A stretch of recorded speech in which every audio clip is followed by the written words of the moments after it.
तर मित्रांनो पार्ट 2 मध्ये तुमचं स्वागत आहे. पार्ट 1 बघितला नसला तर जाऊन बघा. तर आपल्या कावडीची उंची जास्त असल्यामुळे वायरांपासून वाचत न्यावं लागते मित्रांनो. पण तसंच एक वायर तुटली.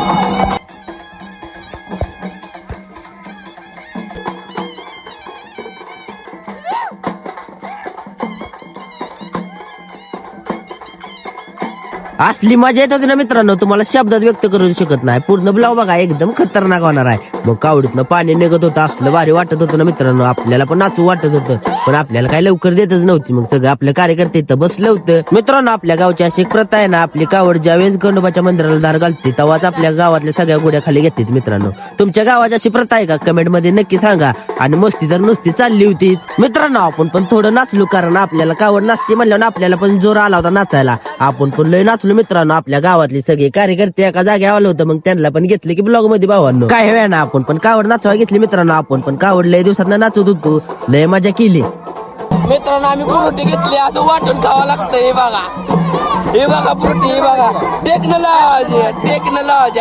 आधार पडल्यानंतर आपलं नियोजन झालं होतं एका जागेवर जायचं. तिथं आपल्या चहाचं नियोजन असतं भावांनो. मग तिथं चहा पिलो आणि आरती पण झाली.